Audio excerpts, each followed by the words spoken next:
Good evening, ladies and gentlemen, and welcome to tonight's cast. Tonight we are going to be featuring Micgao Mouse Clubhouse facing off against the Sultans of Salsa, another Ducksoup Gaming Dota 2 League match.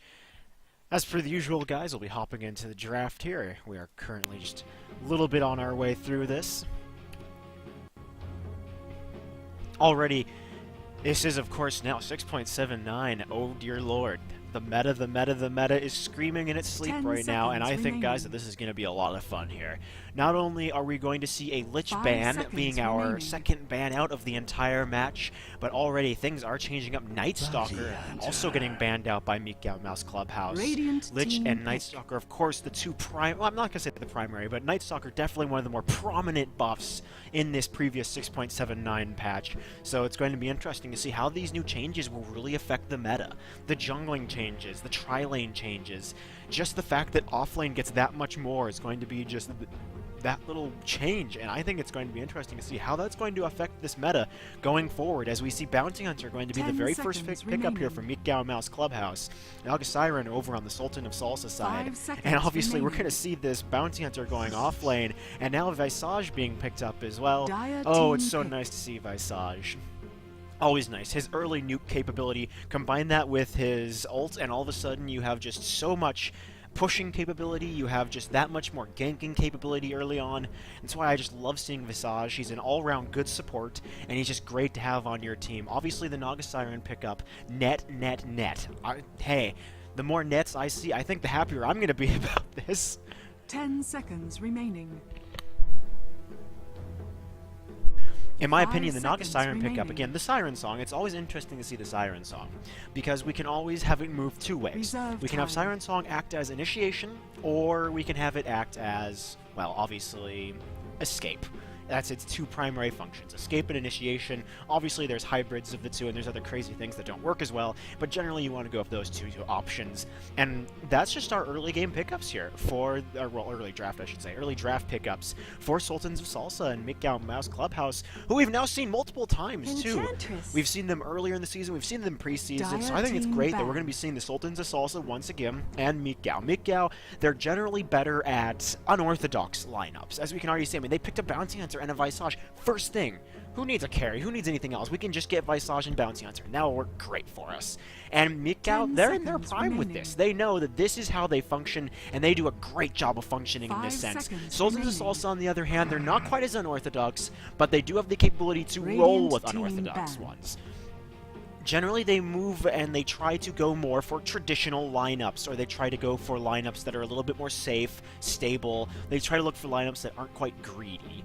Obviously, a Naga Siren and an Enchantress, and I think this is going to be a nice one. Enchantress, obviously, goes into the jungle. You won't see her for 30 minutes. Then she magically comes out with Impetus and multiple things that are going to brutally hurt you. Oh, Impetus. Reserve. There isn't much that needs to be said about Impetus other than Impetus. It's just Impetus. Run towards her, that is. Unless you think you can get away with her not killing you. In that case, run the other direction. Obviously, enchanted creeps, you have to watch out for any stuns, any nets, because those will come out, and you combine that with Naga Siren, and that's actually a good amount of initiation right there. The Naga Siren net, pretty good distance, able to get a lockdown right off, and then Enchantress can come in with her creeps. She can get a stomp. She can get a net off with many different creeps at this point. And so seeing that and knowing that fact, we already have some good initiation on the side of Sultans of Salsa here. And looking over to the opposite side of things, we have a Bounty Hunter and a Visage so far. The Bounty, I mean, again, they don't have a whole lot of lockdown as it is yet. They have a lot of nuke capability. Visage has a great nuke. His his gargoyles, which they aren't gargoyles, they're familiars. His familiars can deal a lot of damage. His nuke can deal a lot of damage, and you combine that with Bounty Hunter. Oh, hi, I'm Bounty Hunter. I'm pure burst DPS. Not quite DPS like Nyx. Bounty Hunter, he goes Desolator. He laughs all the way to the bank when he hits you for half your health. That's just what Bounty Hunter does. But the thing about the Bounty Hunter in combination with this is he gets track gold, but he's still a burst DPS glass cannon. Ho, guess what? Bounty Hunter's coming to town, he's bringing all the gold to your team, and in this case, that's going to be Micgao Mouse Clubhouse. Sultans, it's going to be another thing they're going to have to watch out for here, and knowing that, I mean, they already have multiple heroes here who are going to be great for the lockdown. If they can lock down the bounty hunter, they can take him out of the fight. If they can lock down anyone for that matter, they can take them out of that fight. They don't have a whole lot of... I mean, Enchantress can use AoE lockdown with her enchanted creeps. Nagasayan can pop the Siren Song, but that's not really AoE lockdown. That's just escape or initiation. But the thing about that now is they don't have a whole lot of said AoE lockdown. So if Bounty Hunter goes invisible and they don't have detection, they're not going to have a lot of capability to actually take him down. He's just going to be able to go invisible and walk away from this no problems whatsoever. Gyro is going to be the big problem now for him. Flat Cannon, obviously, while he's not invisible. Call Down is AoE, so it's going to deal damage to the bounty even if he's... wow. No, wrong team. Either way. Gyro's going to be annoying for that reason to the other team. Call Down, Flat Cannon, Rocket Barrage, all those spells just give him such early game presence. You combine that with the fact that going into late game, he has good presence there as well. His Flat Cannon stays powerful through the early game, and then you move into the late game where you suddenly have Rocket Barrage, Call Down, and just damage-adding items that make Gyro that much more scary, that make him that much more of a tank. And in this case, that's what we're going to be looking for that Gyro to be for Micgao here. We're going to be looking for him to be a tank. Now, looking over at the other side of things, they did pick up a Clockwork, and by they, I mean Sultans of Salsa picked up a Clockwork here. So they're going to have a great offlane. And they don't even have to have him offlane, realistically. They could put the Clockwork in mid lane if they were crazy. But there's other places this Clockwork can go. Most of the time, he's going to go offlane. In fact, I'd say 99.9999999. I don't need more nines on that. Percent of the time, he will go offlane. He's going to be tanky. Once he gets level 6, he's an initiator. And then you combine that with Battery Assault, and you combine that with Cogs, and hey, it's Clockwork! Initiation in Bloody Carnate is the simple answer to this. And that's what I'm going to go with as an answer here. Shadow Demon getting picked up here by Micgao Mouse Clubhouse, and now we're just looking for our 5th pickup on Micgao and our 4th and 5th pickup actually for Sultans of Salsa. And my question right now is going to be, what are they going to go for here? They've got a jungler, they've got Enchantress, they have Naga Siren. Either they're going to go for, I mean, obviously they need to go for one more support, or they're going to go for a hard carry with this, and that's what I think they're kind of deciding here, is are we going to go for the hard carry that we're going to throw into the safe lane, we're going to move Naga away from said safe lane, or are we going to have the Naga Siren in the safe lane supporting and have someone else going in off lane? And the potential still remains. Just because you have a Clockwork, just because you have an offlaner, this is 6.79. That doesn't mean that you can't get another lane. Dual lanes are a thing. I think it's amazing that where everything used to be tri-lane, tri-lane, tri-lane, tri-lane, suddenly tri-lanes are no longer the end-all be-all of Dota 2. And I think that's absolutely amazing that we're going back to dual lanes in a way, that we're going back to the sense that it's no longer just locking you into these tri-lanes. You no longer need to do things like that. You can go dual lanes and still have a good, respectable team. And in this case, with the Enchantress, obviously, someone's going to have to be solo because they only have 4 other heroes they can put somewhere, and one of them has to go mid. Reserve time. So at this point, it's going to come down to what their final pickup's going to be. Obviously, hard carry Jug coming in here. Juggernaut going to be coming into the fray. So we can expect Omni Slashes. We can expect Blade Furies. We can expect all those beautiful things from Juggernaut, including Healing Words. Oh, I love Healing Words. Don't even get me started on them. But more importantly, what we're looking for now is a support from Sultans of Salsa. They've kind of showed their hand there. They're going to have Naga Siren more as a semi-carry in this instance than as the hard carry that they'd be looking for elsewise. And with the final ban out going to be Timbersaw, now we're just looking for what the Sultans are going to be looking for as their final ban and their pickups. And I kind of find the Timbersaw ban out kind of weird here. Micgao Mouse, they shouldn't have gone with an offlane there because they already have a Clockwork. And with the knowledge that they already have a Clockwork, they're going to be looking less for an offlaner or a mid and more for support or even carry if they wanted to go that way. But it's highly unlikely of that. Knowing that, I would say they're not going to be going for an offlane. Therefore, the Timbersaw ban out here, just a little bit extraneous, if anything. And it looks like Puck going to be the final ban out. Actually, Dazzle the final pickup for Micgao Mouse Clubhouse here. And I think that's going to be very interesting to deal with indeed, because now it's going to be Visage, Dazzle, and Bounty Hunter essentially acting as the early game ganking capability. And obviously I shouldn't discount Shadow Demon, but the thing about Shadow Demon, he's kind of more of a late game support, which is a weird thing to say considering that supports aren't really supposed to be late game. But Shadow Demon doesn't really fall off going into the late game. His spells are useful a lot of the way through. His disruption, anything, just hi, disruption, guess what, I have you, 2 of you, they hurt a lot. It's easy to discover that Shadow Demon illusions hurts, and by Shadow Demon illusions I mean disruption illusions hurt a lot. So those are the things that you don't 10 really want to have to seconds deal with, and if you remaining. do have to deal with them, well, I kind of feel sorry for you in that 5 instance. seconds remaining. And Viper going to be our final pickup here for Sultans. Is also going to round it off with another hard carry, this time a mid-hard carry too. So this is definitely going to be a very interesting team composition here for Sultans of Salsa. They've drafted what could be considered a lot, and I mean a lot, of magic damage here. The Viper, Poison, the Clockwork, which is more physical damage than magical, but the Juggernauts, Enchantress, Naga Siren, there's quite a bit of magical damage there. But looking at the other side, I shouldn't even be speaking. Look at the other side. They have a Dazzle, a Shadow Demon, and a Visage. Someone's getting a pipe or a hood this game. In any case, now it's all up to how they're going to be laning this, and I think that's going to be interesting for both sides, realistically. As I stated, this is 6.79. Both teams have been buffed in their own ways, 5 seconds and by both teams, I mean heroes just all across the board, and so I think it's just going to be interesting. It's going to be nice to see these change-ups and know that this is how it's going to be happening. Obviously, I want to go over 6.79 realistically, just really quickly. Broodmother, Night Stalker, Slark to a degree, though less so. Lich. Meepo, come on, you know I gotta put Meepo in there. Come on, you know you need more Meepo in your lives. But seriously, 6.79 has changed so much. Tri-lanes are no longer as effective. Dual laning is going back to being the standard so far.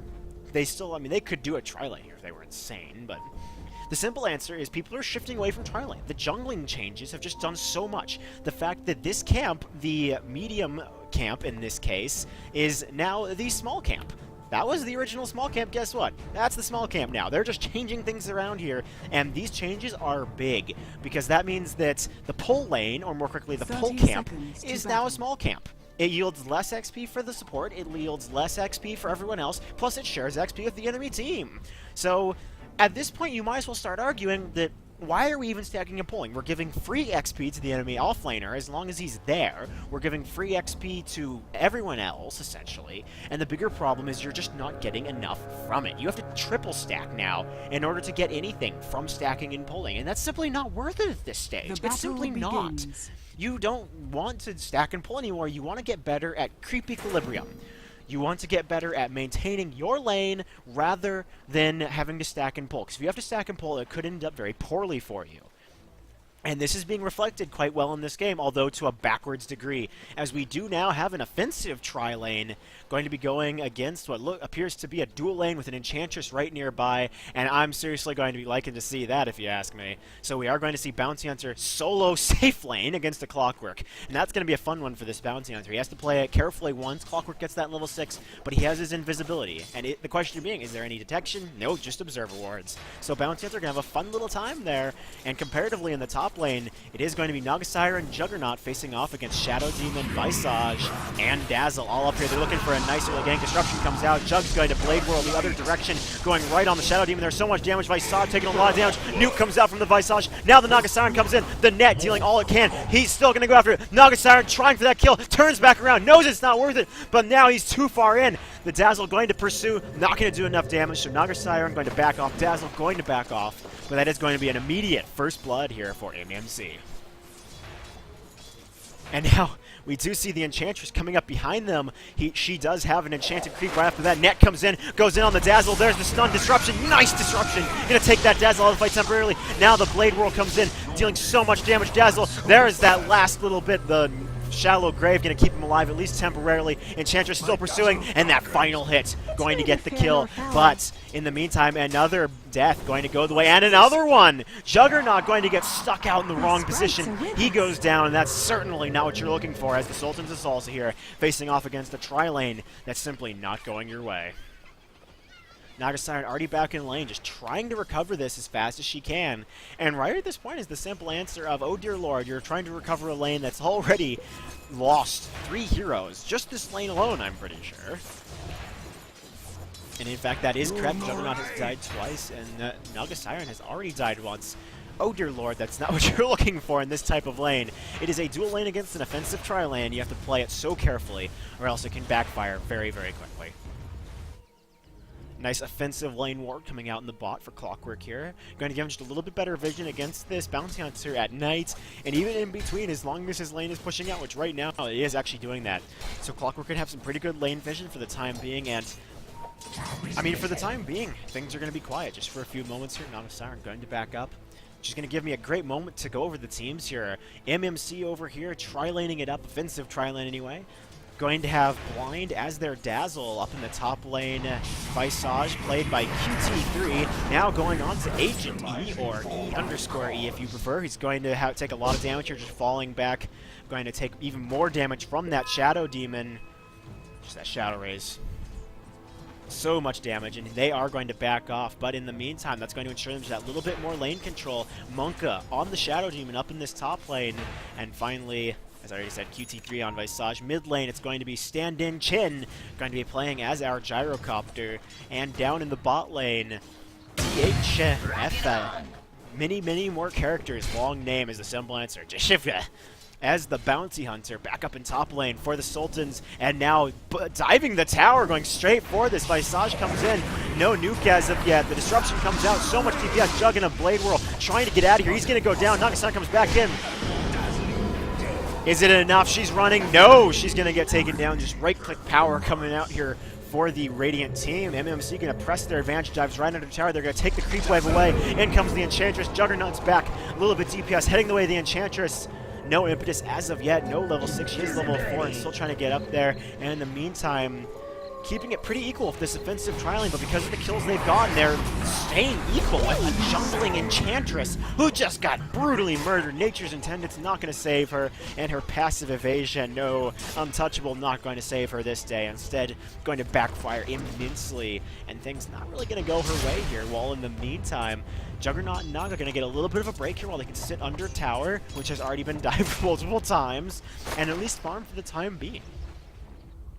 Meanwhile, down in bot lane, Bounty Hunter getting a little bit of free farm while Clockwork stays off on the side here, grabbing his bottle actually. She's now coming out on the Dragon Courier because everybody loves Oski the Carrier. Back up in top lane, a little bit more aggression from this tri-lane. Blind staying up in the front here, acting as bait, actually. Now Shadow Demon going to come in the jungle, figuring out, well, this bait may not be working so well, saying that they know we're here. But in any case, Creep Wave is going to push forward here. They're out right here to push this Creep Wave back. It's 2 melee heroes against 3 ranged heroes. That's one potential reason why this is so deadly, but then you combine it with just the amount of lockdown that's presented by the other side. Disruption, you find out just his stun, his DPS. And now they're going in. They're going after Bud. Blade Fury coming out. You're going to try and get him away from this situation. He's still taking that damage from Soul Catcher. And Shadow Demon, they're pushing. They're diving it. Well, not diving anymore, but they're just past the tower, period. They're taking the creep wave. They're letting their own creep wave apply aggression to the tower. Clockwork Flare going to come in here and take out the last creep on the tower, but right now they're still maintaining perfect control behind the tower. And as we go right back around, they're going to start damaging that tower once again. And this is probably going to be a T1 tower going the way of MMC right off the bat. I mean, in this situation, what could you hope to do as Salsa, other than rotate up a ton of heroes? They've already lost so many. It's 6-1 already in favor of MMC. This lane, this top lane, is just not going their way right now. And instead, it looks like they are going to rotate up the Viper. So now we see Jug, Naga, and Viper all heading in toward this top lane. Enchantress bringing up the rear. Gyro's trying to rotate up. They may have seen this rotation. In comes the fortification. They're still looking for it. It's taking a lot of DPS. Nuke comes out. Ult comes out from Viper. Still doing all the DPS. Nagasaki Nuke comes in. They're trying to turn this back around. Oh, but the Enchantress from behind Visage goes down. Shadow Demon goes down. Dazzle trying to get that last hit off. There's the call down. Gyro comes in. So much DPS. Nagasaki taking it all. Gyro going to stand here. No missile barrage. His rocket barrage still up, actually. No, is it? No, it's not, actually. In any case, now he has to fall back. And by rocket barrage, I mean Flat Cannon, excuse me, hasn't even put points into the Flat Cannon as of yet, but that's not too surprising. Instead, he is going to fall back with 100 HP, and he's able to get out of that situation at the last moment. Now Shadow Demon comes in, another disruption onto the Enchantress here, and again, this is what I'm talking about, disruption creeps. They deal so much damage if you don't pay attention to it. Visage Nuke comes in for that final little hit, trying to turn this around. Enchantress creep, saving the Juggernaut in this case. going to slow them down just enough of the Jug going to get out of here. But again, this lane is just crazy right now. MMC are applying so much aggression to this top lane. They are not afraid of anything that Salsa are throwing at them. Bounty Hunter is probably, indeed, he's level 7 actually, so now we're going to see that track gold starting to roll in. And this is going to be one of those instances where you have to watch out for that track, or else it's going to be a downward slippery slope. You really do have to watch out for track roll. It just benefits the other team so much that if you don't pay attention to it, things can go very poorly for you very quickly. Ward gets spotted out, and by Ward I mean Shadow Demon gets spotted out, but Bounty Hunter, he's in here. Janata comes in. There's the track as well. Dust comes out. He needs to turn around here. In comes the Viper. Looks for the ult. Instead, he's not going to be able to get it off here. And Bounty Hunter's going to run right through the mid lane. Even though with no phase boots, he's still going to turn around and be able to get out of that. And now, all of MMC rotating in through this jungle. This is so aggressive on their part. Enchantress, all of Salsa just falling back. Just running away from this MMC team here, who are just looking so scary right now. Super aggressive Ward. You don't get much more aggressive than that. It covers the entire top lane. It covers right outside their base. It covers a lot of the jungle. It's a great Ward overall if you're trying to be aggressive here. And they're able to plop that down right in the beginning. And we're 8 minutes into the match, and we're already seeing super aggressive Wards. We're seeing tower diving. And they're going to make a very clean rotation right into mid lane here. And MMC are really looking scary right now. They are simply playing to all of their advantages right now. And Salsa, they're just unable to keep up right now. They're trying to get farmed. Their Juggernaut is getting farmed. He's staying in that top lane, but now they need to make a response to this mid lane push from MMC. Enchantress gets spotted out. The track comes out. Dust comes out from her. She goes down immediately. Call down. Landing. Clockwork barely getting caught in it. He's going to go down. So much DPS. And now the Viper staying in this fight right there. In comes the Visage. His familiars are right there, trying to take him down. And indeed, Viper going to go down with that. This mid T2 tower looking pretty doomed at this point. Creep wave getting cleared by the gyrocopter, and in the meantime, tower is still taking damage, reinforcing creep wave coming in for MMC, and this is looking very bad for this T2 tower. Juggernaut's still farming, though. He is still up here trying to get as much farm as he can. And with him farming, Salsa, while they are losing towers like crazy, they still have a good chance in this match as long as they can last until the late game. And that Juggernaut, Viper, and Naga Siren / Enchantress all come online. It can end up being a lot of DPS that MMC simply cannot deal with. They basically have a gyro late game, and that's going to be their source of damage. That's going to be their source of DPS. And we can compare that simply to Juggernaut, to Viper, to Enchantress. It's so much DPS. And right now, Salsa, they either realize it and they have that Juggernaut farming, or they don't. But again, it's kind of a slippery slope, because if MMC, if they realize how they can finish this, if they push those towers and then they break high ground with a Roche, or even just break high ground period, then this can go very poorly for Salsa if they're not prepared for it. And right now, a 3-person push on the bot lane here. Bounty Hunter and Shadow Demon reinforcing, so it is going to be a 5-man push on the bot T1 tower here. And with mid lane completely gone, there's only top and bot now essentially remaining, at least outside the high ground. And they go right in on. Disruption comes out. There's the Black Cannon Rocket Barrage, or really the Rocket Barrage. And now Clockwork, he comes in. The Cogs comes out. He's been slowed by the Viper roll. He gets taken down. And excuse me, not Viper roll, but he gets slowed down, period. And now the Gyro comes in here. There's the call down, landing on top of the Naga Siren and the Viper. Still trying to go in here. Tower shots on galore.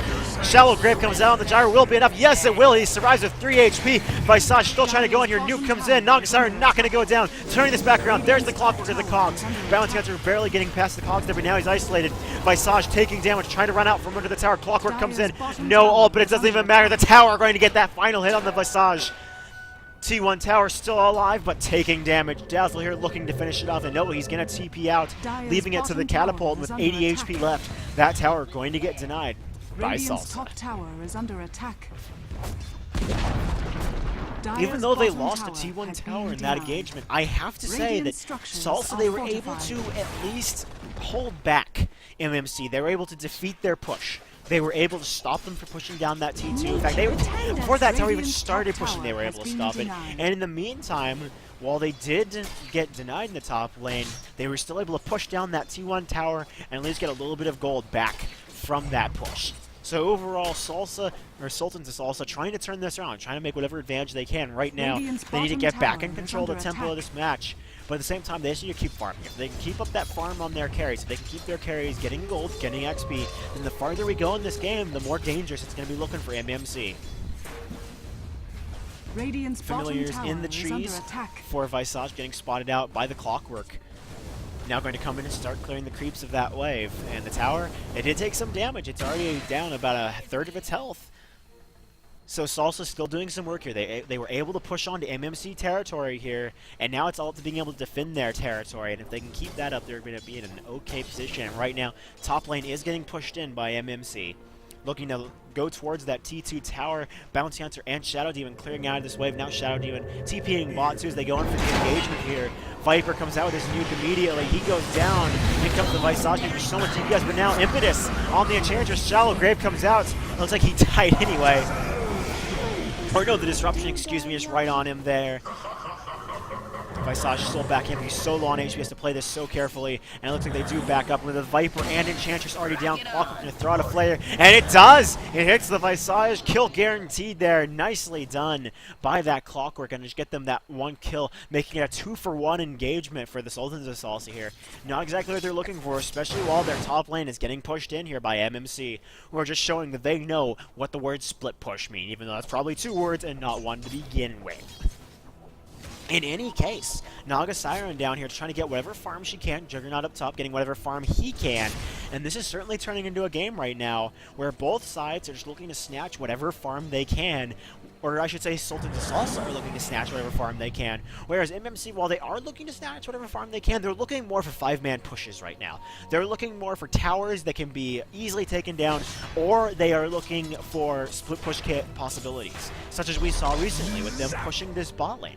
They just pushed bot, and while they were doing so, they said, hi, we're going to push right up your top lane, and we certainly hope there's nothing you can do about it.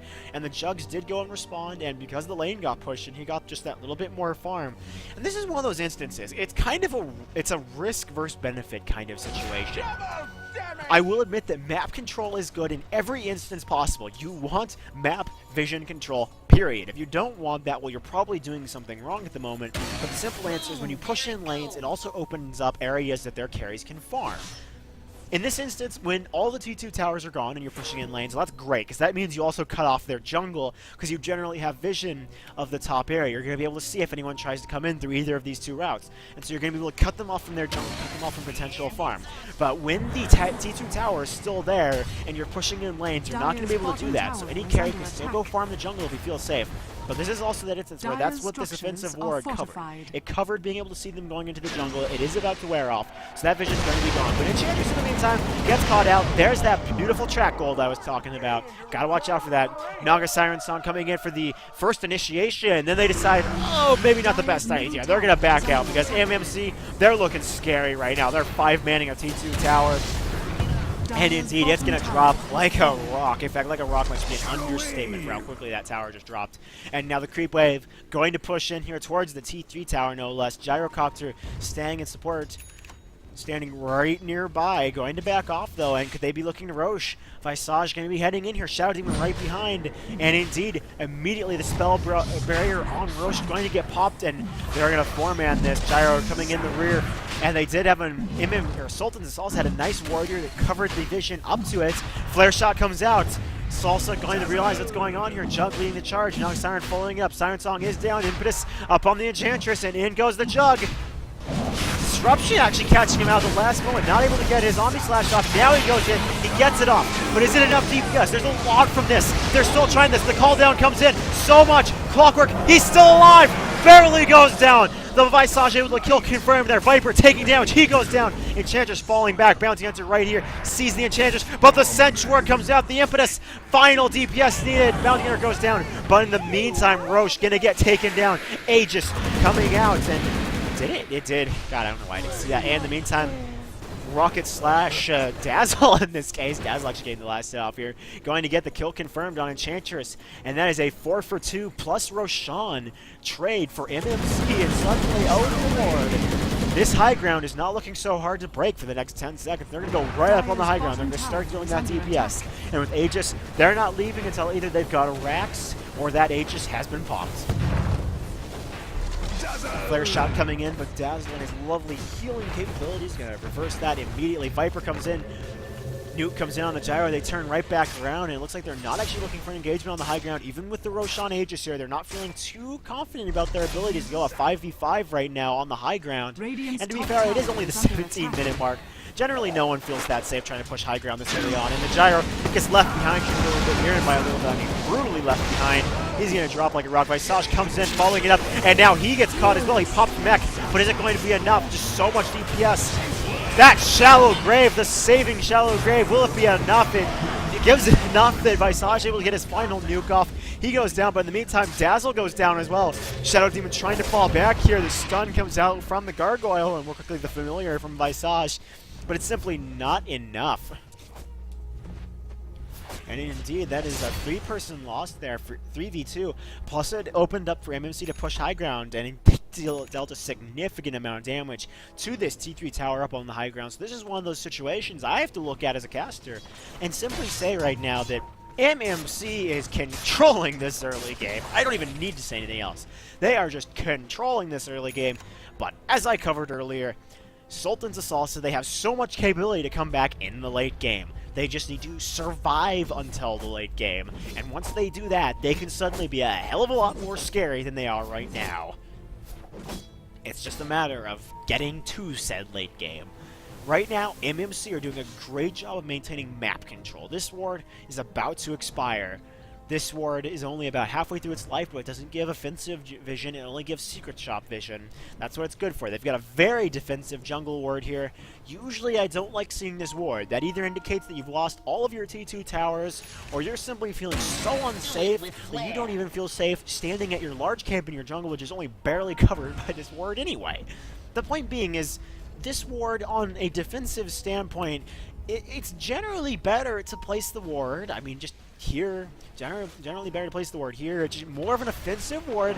It covers more, but the bright side behind that is you sacrifice overall vision in the rear of your jungle for more aggressive, I'd almost argue more defensive vision in the front of your jungle. But the other thing you can sacrifice, like if this ward barely covers all 3 directions, but it gives you vision of this high ground. If you place a ward here, it gives you vision of this entrance. It gives you vision here. It gives you overall good vision.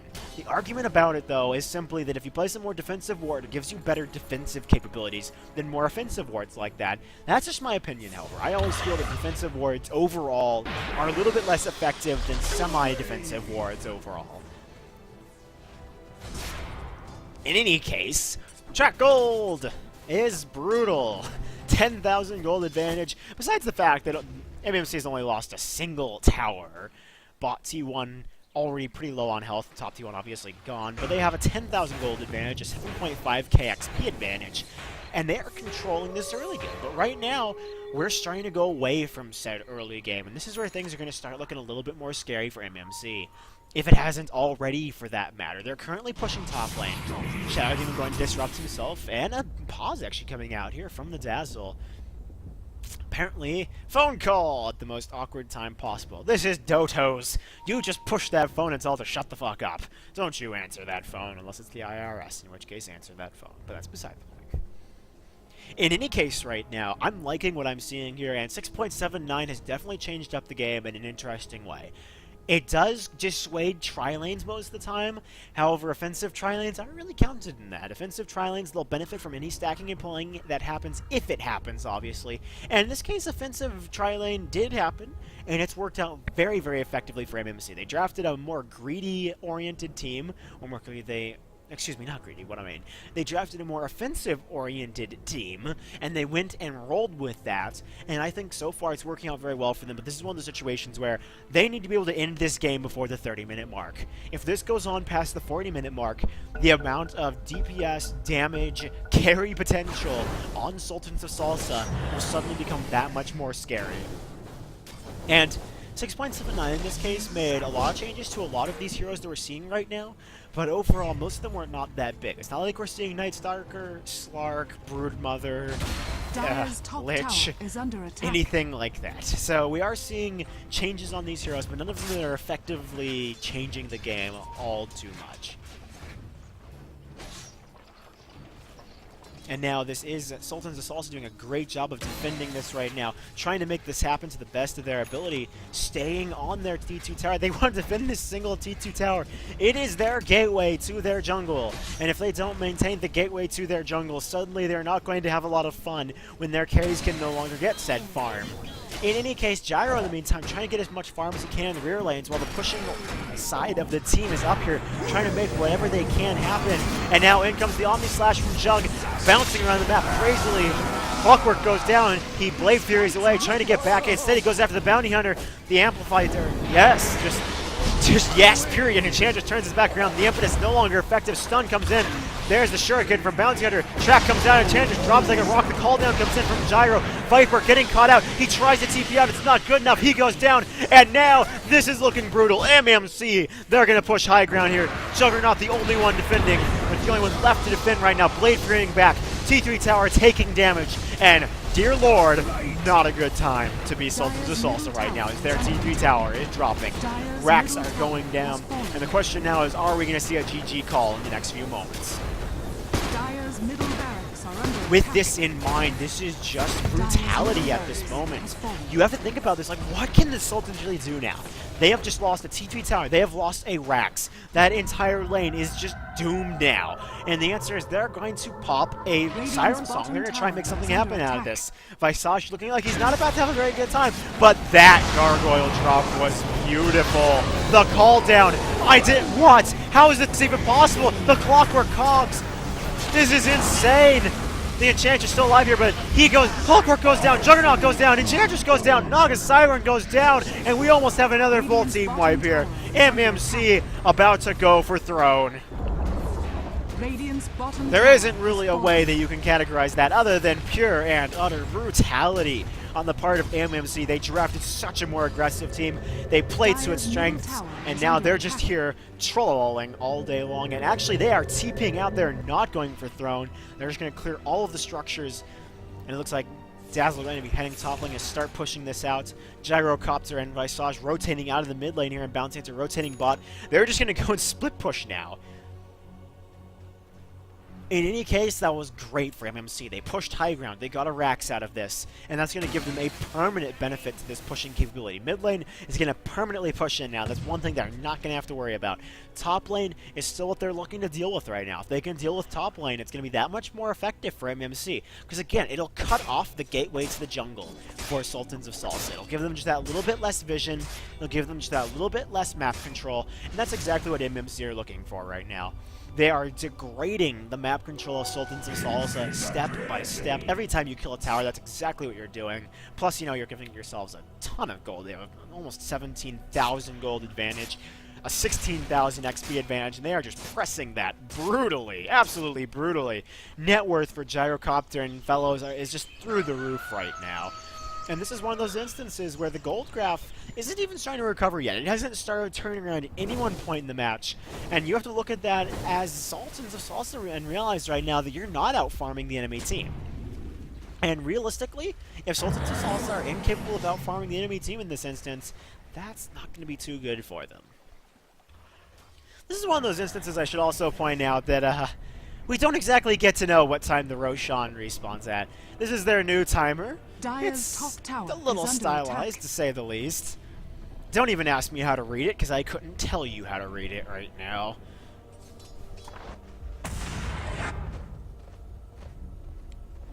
Change in familiarity. The change. In any case, right now, MMC looking like they're going to go look for another gank or push right now. With top lane pushing in, bot lane pushing in, and mid lane pushing in, they're going to have a lot of split push and just push in general capability, and that's what they're going to be looking for. Visage is going to rotate into the top lane here. Dazzle just farming jungle. Bounty Hunter, Shadow Demon down below, looking to rotate in, and they actually have a gym now. I didn't see that gym come out, but there is a Shadow Demon in the gym. So anything invisible, not going to be a problem for them at this point. And indeed, Sultans of Salsa are trapped in their base. I said, just almost thoroughly. Clockwork is the only one actually getting out of the base right now, and he's not. Meanwhile, Gyrocopter still down farming their jungle. Apparently he's going to be rotating up any moment. And indeed he is, as MMC, they start their push on the T2 top. And already they are going for it. Naga Siren rotates around. Nice defensive work coming out. When this tower goes down, which it has just done, now that ward is actually all the more important. It is going to be helpful, except for the fact there's a gem on Shadow Demon. Right! So much for wards. You don't get wards anymore. In any case, Sultans of Salsa have just bar none 0 map control right now. And that is just a deadly combination to be stuck with. You have no map vision, no map control, and at the 30-minute mark when your carries are barely getting any farm, it's not a very good sign, especially when Gyrocopter almost had double the net worth of Viper. That is absolutely scary that Gyro can have almost double the net worth of the Viper. In fact, scary might be an understatement, just how scary that can be. It might be absolutely terrifying if you're Sultans of Salsa. And Deso is out on Bounty Hunter. As we can see, he is an extremely deadly thing to have to deal with here. Even if he didn't get the kill confirmed out of that, he forced Juggernaut back. He dealt a lot of DPS, and he was able to get out of there, no problems whatsoever. And now Roche is back up, and they're going to start heading in here once again. Already he is taking damage. Visage in here immediately. Shadow Demon rotates in, and here we go. It looks like another Roche about to happen. Sultans of Salsa poking their heads out, acting like, well, maybe we might be able to make something happen. Flare comes out. They realize what's going on. They see the Roche is no longer there. They're rotating in. Siren lead the charge, but in comes that Deso Bounty Hunter, and Siren Song gets popped immediately. And that is simply not what you're looking for. And now out they come. Roshan's still up, and they're going to rotate around. Hex comes out. It looks like Arbitus, the poor person, about to die miserably. And Enchantress drops like a rock. They turn this back around. There's the call down. Clockwork goes in. He drops. He dies. Shallow Grave comes out. Gyro barely left. The Omni Slash comes in from the Juggernauts. He turns back around. Blade fearing his way out of here. So much healing capability. The haste comes in. And now the Amplify from the Dazzle comes out. There's the track as well. Naga Siren gets slowed. So much DPS. She drops like a rock is an understatement. That's not even like a rock. That's just dropping out of space like a rock. In any case, T3 Tower is instantaneously gone. Rax number 1 is gone. Rax number 2 is dropping. And GG is going to be called by the Sultans. Dire's bottom barracks has fallen. Radiant's bottom tower. Overall, a very entertaining first match here, and I'm going to be looking forward to what the second match will be, guys. So as per the usual, stay tuned. We will be back in approximately 10 minutes, I'd say, while we just switch over to our next match. I'll see you guys in a little bit.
Alright guys, we are back as it is time for match number 2 of Micgao Miss Mouse Clubhouse, facing off against the Sultans of Salsa here at the Ducksoup Gaming Dota 2 League. Already the draft has started, so we're going to hop in here and get this show on the road. Hope you guys are ready for some more Dota 2 combat. And by combat, I mean action and other multiple things that occur throughout a Dota 2 match. Okay. Anyway, already we see that things are happening here. Bounty Hunter and Shadow Demon getting picked up for what would appear to be Micgao Mouse Clubhouse. Once again, going to be taking over the role of, well, in this case, actually, going to be taking over the role of the Radiant once again. Apparently, they love their Radiant with a passion. In any case, they have already drafted the Bounty Hunter and the Shadow Demon once again, so they are nothing if not... I'll just set in stone is the word I'm going to use for this. Or if we really want to go, we can just say they're nothing if not predictable. And now the real question is, are the Sultans going to be able to draft a team that is going to be able to deal with what MMC are looking to do with this, apparently? As we see the next wave of bans already coming out, Dazzle getting banned out, Visage already getting banned out, so it looks like MMC going to have to switch up their team composition to at least some degree. They're not going to be able to draft the exact same team they drafted last time, and thank God for that. I don't know if I want to see the exact same team versus one team again. In any case, seeing how they're going to change this up, they do have a Bounty Hunter once again, they do have a Shadow Demon once again, so they have that mid-late game support potential, and then they have Bounty Hunter with track gold all day long, so they're going to have that in the bag for right now. And the real question is, how are Sultans of Salsa going to deal with this? And then, more correctly, is how are MMC going to deal with the changes? Because these changes can be interesting, to say the least. And my real question is, Broodmother... Night Stalker? Radiant oh, right. They both... well, Broodmother got removed from CM, so that doesn't even matter. But in any case, we could still see Night Stalker. We could still see other heroes. We could see Lich. We could see fun things like that. Changes! Change! We all love change, don't we? 6.79 accomplished that gloriously, if you ask me. Now the real question is, can competitive teams actually capitalize on said change? Obviously, Broodmother and Slark have both been removed from the CM pool for the time being. And now the real question is, what other heroes are we going to see getting picked up here? Ogre Magi going to get picked up here for MMC, which will synergize pretty well. It has a good amount of lockdown, combine that with Disruption, and that's an overall very nice pickup. And the Bloodlust can deal a lot of damage if it synergizes well with their carry, which means they're going to be looking more for a heavier hitting carry and or just more late game carry if they choose to go that route.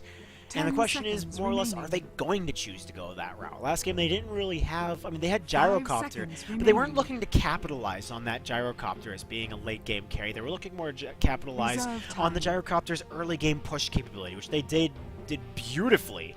And now the real question is, are they going to look to capitalize on another aggressive lineup, or are they going to be looking to capitalize more on just, I'm not going to say playing it fair and square, because it's not really, being aggressive is not playing it fair and square, but the thing about it is, generally you see more of this mindset in Dota 2, where you have the traditional, we'll just do a laning phase that makes sense, we're not going to play Russian Dota, no, we're going to do something intelligent. That's generally what you see more, is the emphasis of the idea, and while this isn't particularly Russian Dota, this is still fairly impressively aggressive Dota from them last game. Or at least they certainly know how to 5-mana tower as the simplified form of what happened last game. In any case, now we look towards Sultans of Salsa for their next pickup, and Disruptor are going to be their next pickup here, giving them both of their supports as well as, and the Elder Titan.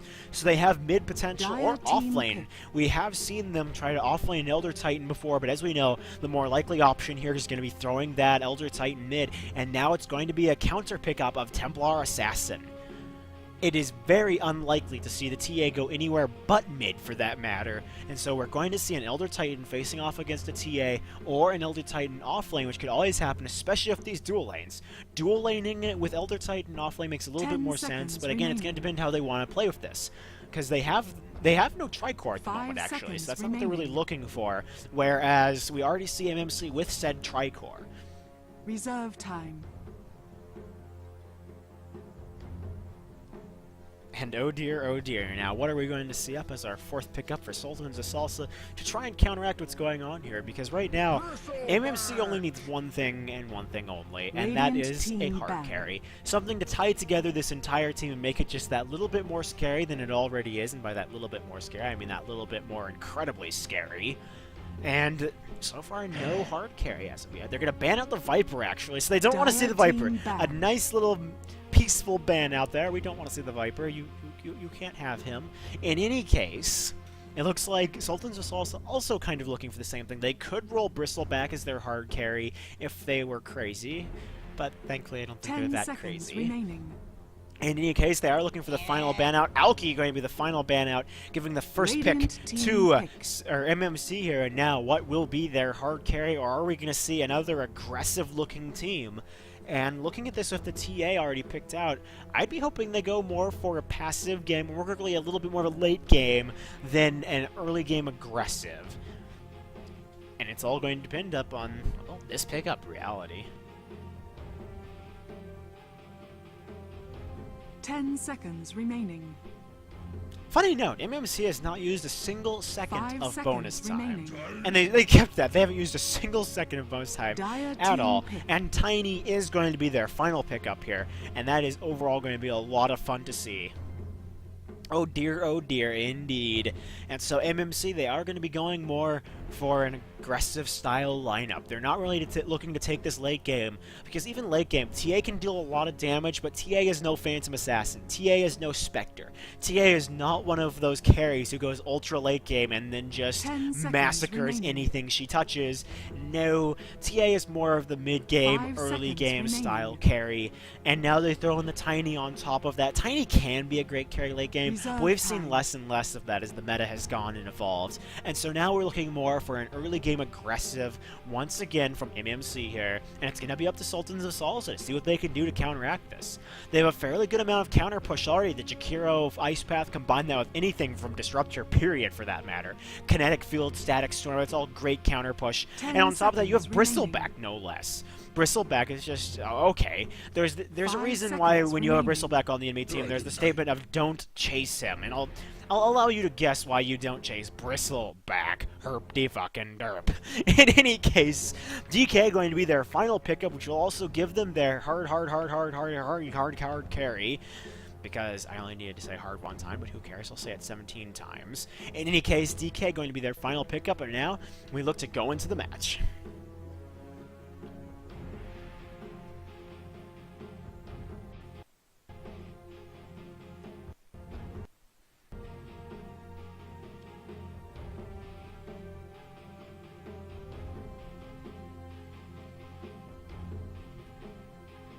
Once again, we end up with that one guy who doesn't want to click, I want to play this hero. Don't be that guy. In any case, guys, I think it is time for round number 2 of MMC versus the Sultans of Salsa. And the question now is, how are they going to handle this one? Battle. Obviously, looking over towards MMC here, we are going to have Blind as our Tiny, Monka on Shadow Demon, QT3 on our Ogre Magi, once again DH Bloody Duddy Duddy Ducks, that's how I'm going to pronounce it, as our Bounty Hunter, and finally Stand-In Chen as our Templar Assassin in the mid lane. And there is something being spelled on the map, and I can't really read that. B-U-M-N, I suppose. Suppose is the word. And, map drawings, why not? In any case, looking over to the Sultans of Salsa, Elder Titan being played by Sia Mavalis up in the, fountain right now. Jet Hero as our Jakiro. Deadlocked as our Bristleback. EE as our Disruptor, and finally Arbitus as our DK. And now the question being, how are we going to see this laned? It looks like we do have our DK off lane, Elder Titan mid, Disruptor heading bot. Are we looking for a dual lane? Yes, we are. It's going to be dual lanes for the Sultans of Salsa, and so far nothing too weird coming out. Oh, are we going to see a defensive tri-lane? Defensive tri-lanes. They happen. Now the real question is, how are we going to see this play out? Because we do have a DK and a Disruptor heading right into this. I saw a ward drop. Yes, they did drop a ward on the runes. They see the Disruptor heading down. Shadow Demon going to be a troll, it looks like. Oh! Well, that's a ward if I've ever seen one. Ward getting almost perfectly spotted out and immediately dewarded for a free 50 gold onto QT3 there. Nicely played. And these are going to be very interesting lane lineups indeed. To see how this is going to play out, tune in. And by tune in, I mean call 1-800-YOUR-LANE. Bounty Hunter going to be our off lane as well. So we are going to have DHF this time in the lane he was built for, the off lane, or the suicide lane, or the hard lane, depending on what you feel like calling the lane, because it is a lane. In any case, he's not going to have too much potential to do too much here. He gets locked down by Jakiro, and the snot comes in from Bristleback. It might not be a good day to be Bounty Hunter, and do we have Sentry Wards? No, there isn't actually any detection here for the Sultans of Salsa, but Bounty Hunter's going to have a hard time getting any of the last hits from this, as it is. In the meantime, EE rotating around towards the rune, having dropping off an Observer Ward. Or he's... yes, there he is. Dropping the Observer Ward. A fairly defensive Observer Ward in this case, but it's a little bit unorthodox in comparison. Generally, you place the ward up on top of here, but that's always going to get dewarded if they actually care to deward, and as we saw, this one already got dewarded. So, a little bit of a more defensive ward. It'll still give them rune vision. It'll give them a little bit of mid vision, too. So overall, it's still a good deal for the Sultans. So Salsa here, while in the meantime, or are they looking for a gank? In comes the Shadow Demon. Lots of DPS immediately coming out, but the Dragon Tail comes out on the Tiny. He's going to have to do a toss, but in comes the Fire Breath. Ogre Magi stun. There's the toss. DK taking a lot of damage. He goes down. Now Disruptor turning back around, trying to get away from the Thunder Strike, which he casted. And now just a little bit of DPS, but First Blood coming out for MMC. Ah, Fire Blast. It's a beautiful thing, isn't it? And now it looks like, I mean, this is indeed going to be a tri-lane in the bot lanes. This is going to be a very interesting and tenuous time to be the Sultans of Salsa. But again, this is one of those things where 679 did major changes to this. This is a small camp now. You're pulling a small camp. Why you pull small camp? The timing is different, but besides that, if you don't pull it correctly, you're not going to be able to pull the lane, period. But more importantly is, it's not going to give you all that much XP. You're almost better off staying in lane than you are trying to stack and pull in this instance, unless you need that lane control that desperately. I mean, where... did I just see that as an example? Where is that example? Hopefully I did see that right. In any case, no, I did not. It looks like just both lanes trying to make whatever they can happen. Lane is going to get pulled by the small camp, which is going to get utterly annihilated.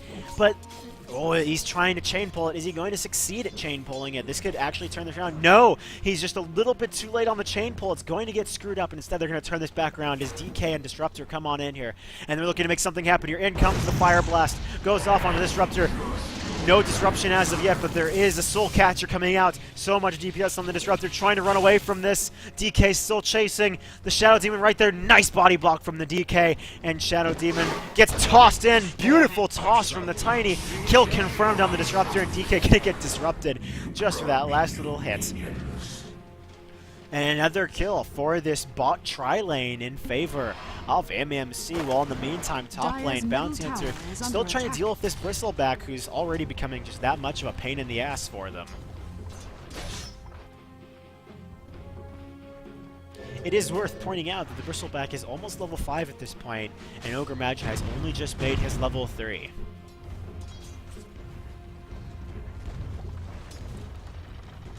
I mean, right now we are seeing no rotations. Actually, yes, we are seeing rotation, but that's more of a rune rotation. And it does result with Templar Assassin getting the kill out, and it looks like a trap going to be saving her ass in that instance. Going to get the kill on Elder Titan. Oh, Elder Titan, why did you screw up this planet so much in the first place that you had to kill everyone you put on it? Silly Elder Titan. That's not how these things work. And now, actually, this is complete... I'm sorry, but it's completely relevant. The TA is almost level 7. What level is Ogre Magi? Oh, yeah, he's still level 3. This is one of those instances where, again, stacking and pulling just kind of proves itself to no longer be as effective. It used to be a great source of XP for your supports, and now it's simply not. It doesn't give you as much as XP anymore, and plus it gives the enemy team XP to boot. So realistically, speaking about it, you probably don't want to stack and pull. This is a tri-lane versus a tri-lane at this point, so in all, I mean, take and give, I guess. Just that, in any case. Kinetic Field comes in from the Disruptor, trying to trap both. Jakiro knocked to a fallback. He tries to get off another Fire Breath. Instead, now DK going down, taking a lot of DPS. No Fire Blast yet, no Ignite. He's out of mana, period, and that's going to deny that. And they are going to fall back with the Disruptor right behind them, going to pop off that last Clarity as well. And this is overall just a crazy lane right now. It is 4-0 in favor of MMC right now.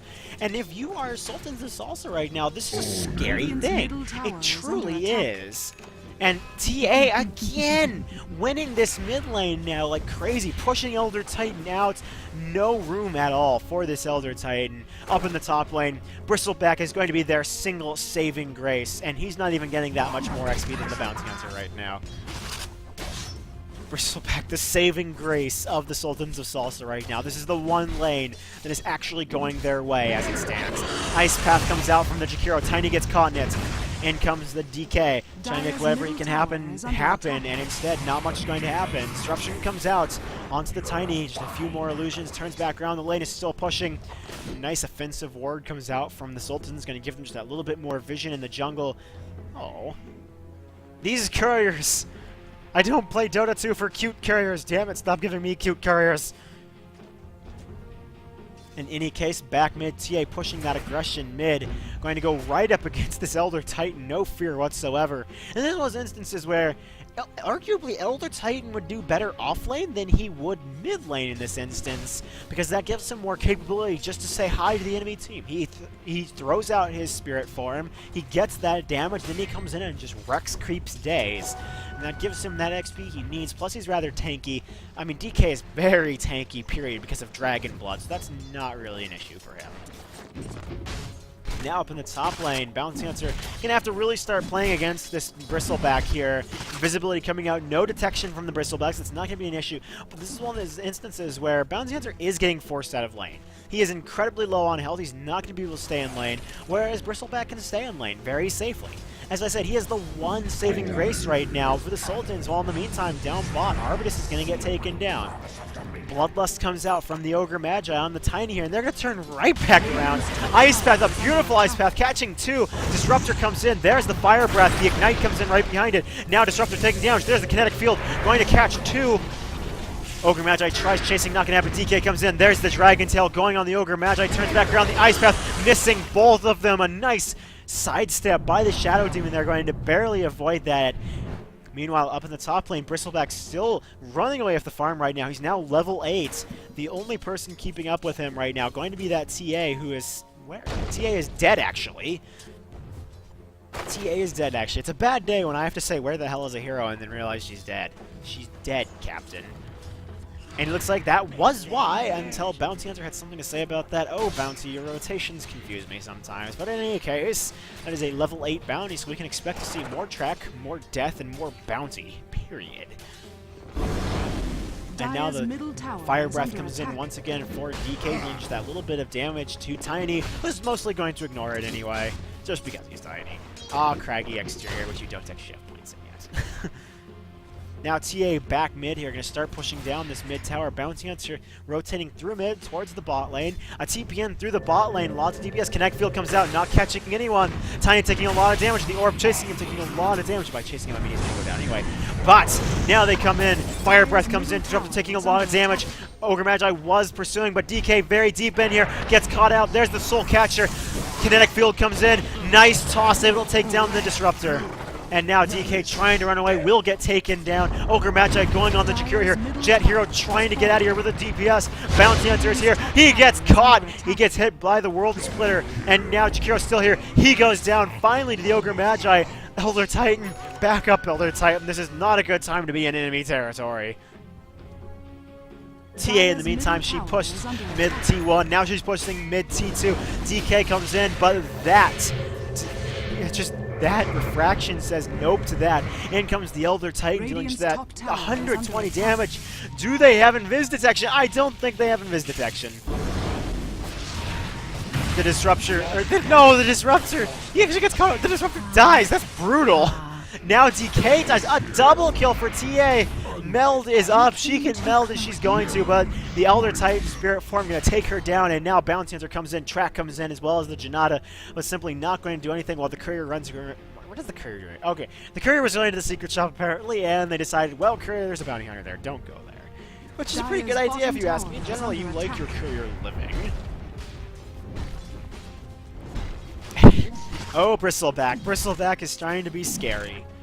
Oh, Bristleback. That's all there really needs to be said about that is, oh, Bristleback. I don't really need to say anything else.